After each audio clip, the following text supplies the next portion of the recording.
Hello, welcome to Thoughtful Little Time Bombs. If I could ask you to subscribe, to share, to like, even comment, you are most welcome here. Let's get on with it. Hi. Okay, three questions. One I've dealt with, two before, and this one we haven't dealt with. Okay, first of all, to remind you, what is the meaning of life? And secondly, what is the life unlived? And thirdly, what is magical thinking? Okay, let's start with the second. What is the life unlived? The way I define life unlived, and you may also choose to do that, is that up till now we have a list of things that we have yet to do and that we've been putting off or maybe scared of doing. We have a list of things that we should have done before now. And if we look to the future, it's less of a future for some of us than what we have behind us. In other words, we have that much time behind us and we've only got that much time ahead of us. So as the Stoics say, better get a move on. You could be dead any moment. So the things we haven't done in the past, we must now choose, if we wish to, and I think we do, we can choose to do in the time ahead, the time that is left us. As long as we don't waste time, as long as we focus on what we do. And it could be to get fit to climb a mountain, it could be write a book, it could be write poetry, it could be learn a language, it could be to travel somewhere else in the world, at the other side of the world, for instance. These are things that are on a list to do, things to do. Some of those are from mine, some may be on yours, and everybody's got their own individual list of things that they haven't done. So that's the life unlived, things that were so important at one time that we made notes of them and we still haven't done them. Responsibilities get in the way, we accept that, and decent people sort of focus on more immediate responsibilities, earning a living, taking care of family, things like this, for instance. Okay, so this ties into what is the meaning of life. Right, the meaning of life is straightforward. Meaning of life is to give life meaning. The meaning of life is to give life meaning. That's it. In other words, if you tie it onto the time ahead of us, the life left to us, then it only makes sense that we utilize, that we use every single moment that we have spare, that we use every single moment to bring quality into that moment, also to use that moment to work towards achieving something in the future, in the near future, hopefully. So it is about bringing quality of decision making, of effort, of planning, of making lists and achieving those targets on lists. So meaning of life is to give life meaning by working hard to achieve in any particular moment the best outcome you can, and sometimes for a long distant outcome, which is where your life unlived comes. Right, magical thinking. Okay, this is, I've got a friend, he believes, and I think he's proven it time and time again, I think it's now should be a law, and the rule goes this way, magical thinking: if you stop in a car at the traffic lights, if you say Julie Andrews' name with affection long enough, then the light will always change from red to green and you can go. It works every time. Try it. If you're stuck in a traffic light, just say Julie Andrews. Oh, Julie Andrews. And the lights will always change. A bit wishful thinking maybe, but it works. Obviously it bloody works. Obviously it works. Magical thinking, there's a cat, Shadow's sister, she's feral, try to get close to her, she's got an eye infection, but I can't get close, so I feed her, I put a bowl out, and then I watch her to make sure she's feeding, and she will stay there on certain days, maybe she's not feeling well, whatever, but I put food out in the morning, and I'll keep an eye on her. She gets a good pile of food in the morning, good pile of food in the evening. I keep an eye on it, and what I've noticed is that sometimes during the day, even though she's not that far away from the bowl of food and she hasn't seen me go there to put any food in it, she'll get up, she'll walk to the bowl, and she'll look in it and see it's empty, and then she'll go back. It's like waiting for Santa kind of mentality. If I go to bed, if I'm a good boy, I will get a bike in the morning. And maybe Cheryl's sister is thinking along the same lines. Now we know that wishful thinking rarely ever does it happen, otherwise we'd have loads of far more multimillionaires around through the lotto. So there we are. Those are three important questions, and they will tie into what we're going to talk about next. Okay? The cat is awake, by the way. I'm trying to work out what he's going to do. He's trying to look out the curtains, and it's not happening. This is Shadow. Shadow's decided, woken up, and decided to join us. I warned you that he would. He's keeping an eye. This is the guy I told you who has probably got an account in the bookies and is doing very well. Okay, so and we'll have a chat with him about that afterwards. And to remind you that no advice will be given. It's not intention to give any advice. If it does happen, it's inadvertently, and I apologise in advance. I'm an expert in my life. I'm not an expert in your life. And should be wary of people who say they are experts in your life. They can be very dangerous and manipulative. The unconscious mind, the part of us that is deep and difficult to get hold of, is constantly looking for solutions, for ways and means by which it can render you happy. Sounds odd, but no, that's an important thing in life. If you're happy, it means other things have been resolved. You feel safe, you feel warm, you feel fed, you've got shelter. Things along those lines. So looking for things that indicate to you that you are safe, and that all the little minefields, emotional minefields, that the thinking mind, the conscious mind, the restrictive mind creates for you, they're not real. Okay, so it's trying to help you move ahead, become more confident, and have a good life, and that is all it needs to do. But it's not being allowed to do it. But it knows how to look for a solution, and let me tell you how I think it looks for a solution, and let me reach across to a book I read many years ago. It's written by Richard Bach, who wrote Jonathan Livingston Seagull. You may have read it. I hope you have. It's a good book. It's a good read, and it's an intriguing read. And like everything Richard Bach writes, it is intriguing. It is not wibbly wobbly. It is rational. It makes you think. And the book I want to talk about just briefly is Illusions, the Adventures of a Reluctant Messiah. Now, there's no Messiah involved.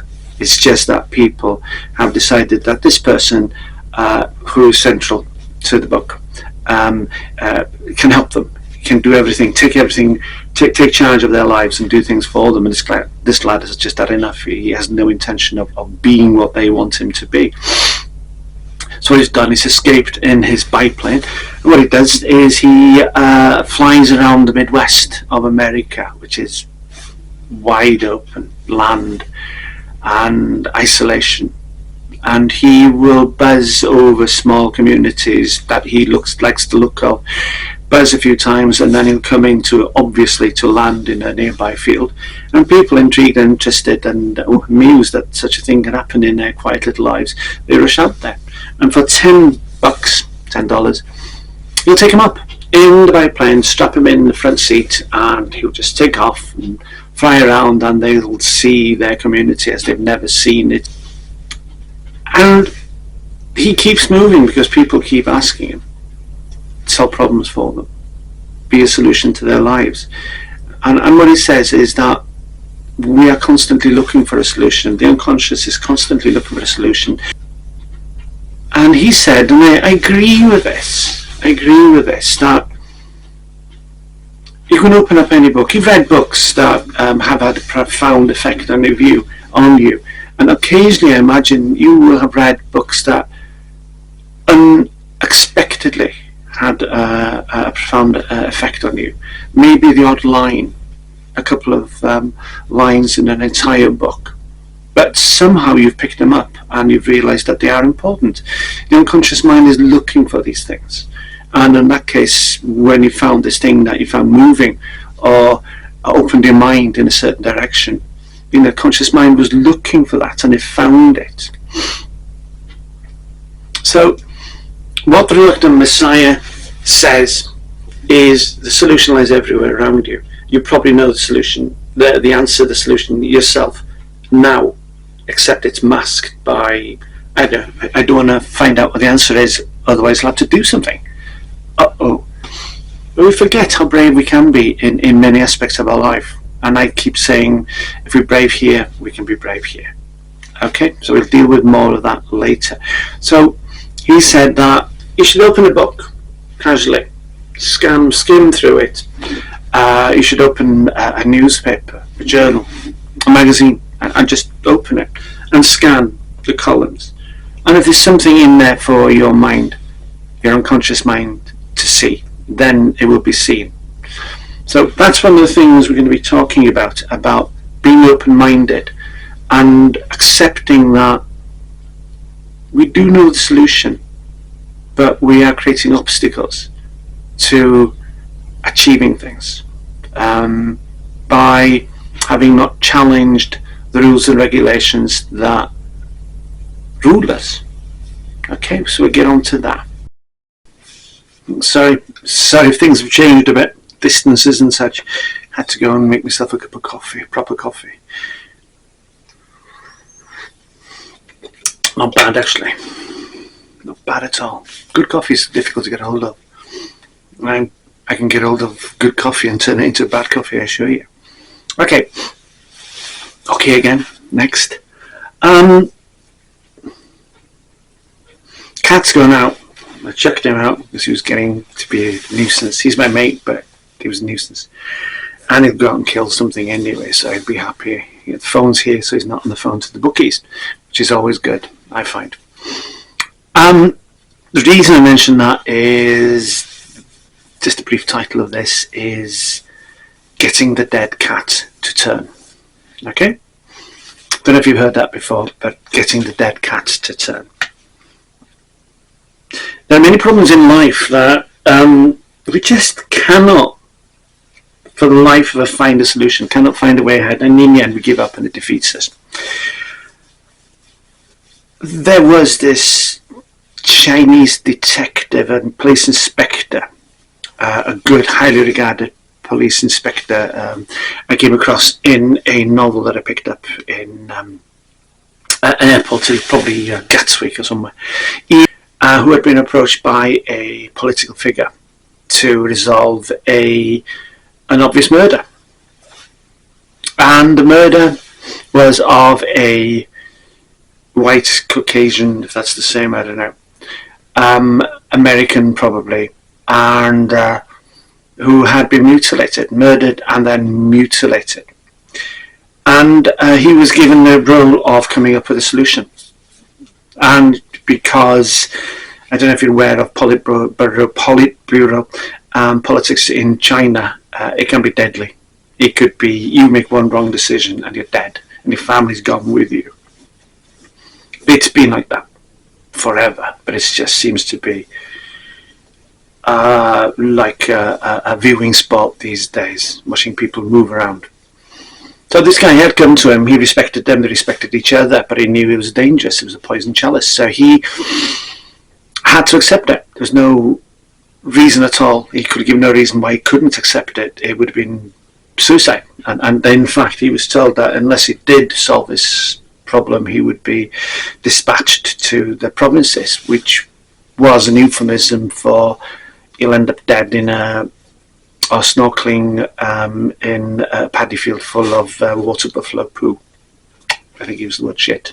Anyway, So he starts investigating it, and he realises that other people are who are competitive to the other politician who's given him the job.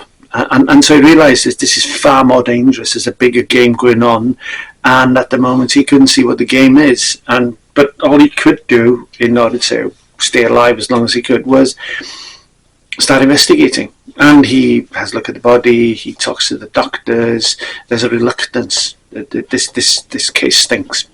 And it's very difficult to get information from people who discovered the bodies, they're scared and such. So he builds up low-hanging fruits, get some kind of impression of what went on and where it happened. And then one day, everything disappears. Everyone who had been giving him information is no longer available. The bodies disappeared. And he has been asked by the politician how things going, and he's given him a neutral answer. But most likely the politician knew. Maybe it was his machinations, I can't remember. So he's in trouble. Bodies disappeared. Witnesses to the body being found has disappeared. Expert witnesses, the damage done to the person, they've also disappeared. And friends he thought he could depend on, they've gone as well. So he's in one hell of a dilemma until he remembers something. I think he referred to it as a saying, probably a Chinese saying, and it's a simple one, and it's a powerful one, and it's a Hail Mary, I think we'd call it, in Western world. He said, when nothing is happening, when nothing is getting done, when you can't see a way forward, when all obstacles are against you, then you've got to do anything to get the dead cats to turn. You have to do something, anything, to get the dead cats to turn. And it's a position we find ourselves in regularly. It's what I was talking about earlier. It's about if you can be brave here, maybe you can be brave there. The reason I was talking about that one is that I believe we are a system. And I also believe that if we're brave in one thing, we have the bravery for all things, except we don't believe it. But we are brave, and if we're brave at one point in our lives, we can be brave in everything. It's just that we no longer believe it, because we're not meant to succeed. We're meant to stay stable. And I mentioned before, with the unconscious, with the conscious mind, with the restrictive mind, that misery is stable, is good, and you don't want to create any kind of waves. But getting the dead cats to turn, what that is about if the momentum that you should be pushing forward here towards a solution, if that is being blocked, there's no way forward, then push this way. Push this way and try and generate indirect momentum. It's a closed system as I see it.